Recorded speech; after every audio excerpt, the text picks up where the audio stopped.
Hola, en este vídeo de hoy vamos a continuar hablando de compuestos oxigenados, en este caso de ácidos carboxílicos y ésteres. ¿Por qué los unimos? Bueno, en el vídeo, pues porque los dos tienen en común el grupo carboxilo. ¿Y cuál es la forma de este grupo carboxilo? Pues es un carbono enlazado por doble enlace al oxígeno y con un enlace simple a otro oxígeno.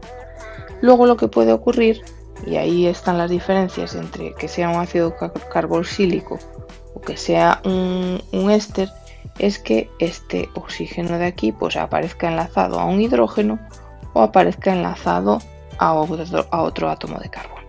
Entonces vamos a ver las dos diferencias. Vamos a empezar por los ácidos carboxílicos. Vale. En los ácidos carboxílicos evidentemente tenemos el grupo carboxilo y este grupo carboxilo se sitúa en un extremo de la cadena, ¿vale? Y evidentemente, igual que hablábamos del caso de los aldehídos, pues puede haber uno o dos grupos carboxilo, es decir, uno o dos grupos carboxilo, porque podemos tener uno al comienzo de la cadena y otro al final. ¿Cómo se nombran estos compuestos? Pues se nombran nomenclatura. Se nombran con la palabra ácido y luego el nombre de la cadena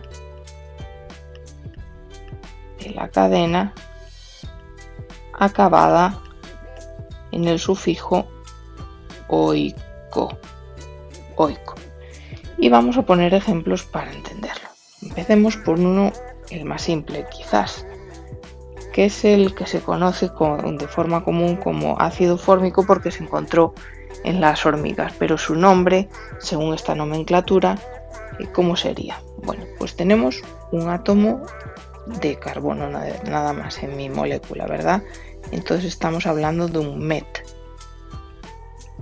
Además, pues como no tenemos dobles enlaces, porque solo tenemos un átomo de carbono, es un metano.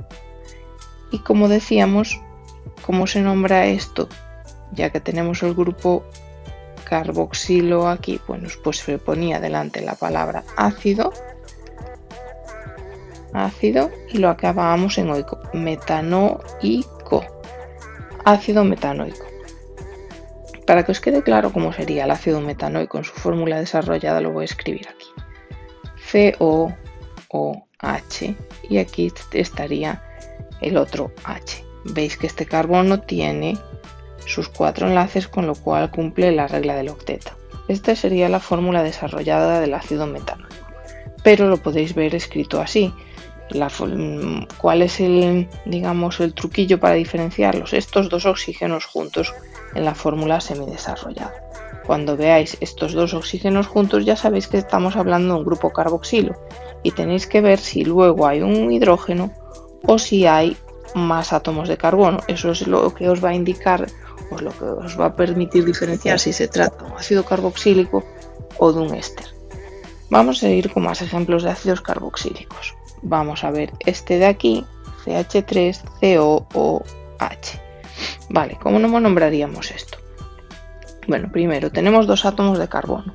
Luego estamos hablando de un etano, ¿vale? Porque no tenemos ningún doble enlace, tenemos un etano y tenemos el grupo carboxilo aquí, por lo tanto, y además el grupo carboxilo tiene al final un átomo de hidrógeno, luego sabemos que es un ácido carboxílico, luego lo nombramos poniendo ácido etanoico, estamos añadiendo el oico, ¿vale? No decimos etanoico, se dice etanoico, ¿vale?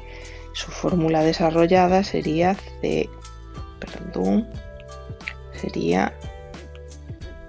CH3COOH, ¿vale? O podríais poner aquí, si queréis, así para verlo más claro. Evidentemente, los ácidos carboxílicos también pueden aparecer en compuestos aromáticos, como era el benceno. Recordad la fórmula del benceno, que ya la hemos visto varias veces. Este es el benceno y puede tener aquí como, digamos, radical un ácido carboxílico, que sería así, ¿vale? ¿Cómo se nombra esto? Pues se nombra como ácido, y esta molécula de aquí era el benceno, por lo tanto se pone benzoico,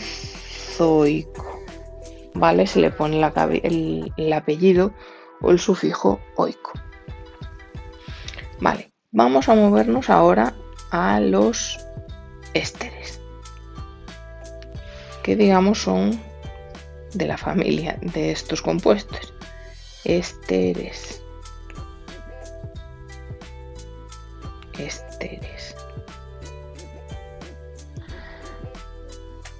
Vale, en el caso de los ésteres, bueno, pues el grupo carboxilo está en el medio de la cadena. Está en el medio de la cadena.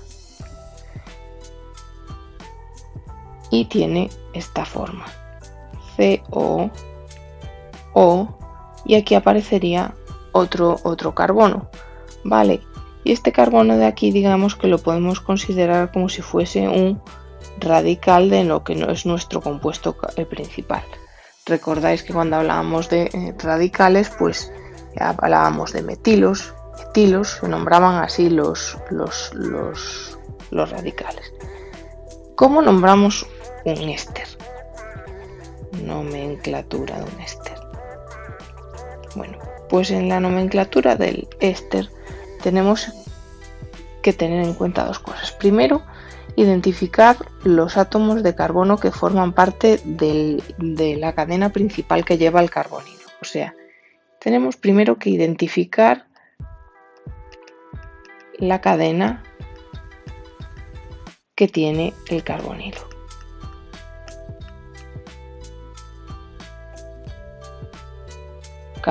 Y eso sería como nuestra cadena principal, y tenemos que identificar el radical.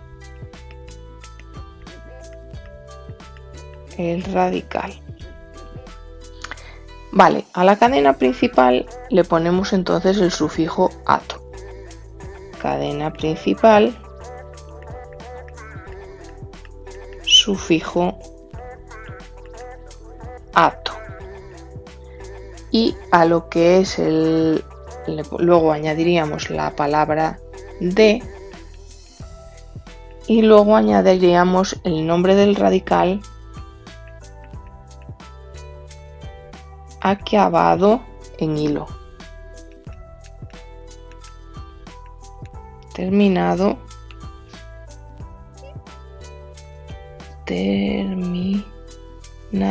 en hilo. Y como siempre vamos a verlo con un ejemplillo porque se ve mucho más fácil. Así parece un poco complejo. Vamos a empezar con este. H3C, CH2, COO, CH3. Bien, ¿cuál es mi cadena principal? La que lleva el grupo carbonilo, es decir, esto de aquí. Y esto es mi radical. ¿Cómo se llamaba este radical? Era un grupo metilo, ¿verdad? Metilo, porque tenía solo un carbono. ¿Y cómo nombramos la cadena principal? Bueno, pues tiene 3 átomos de carbono. Entonces es un prop.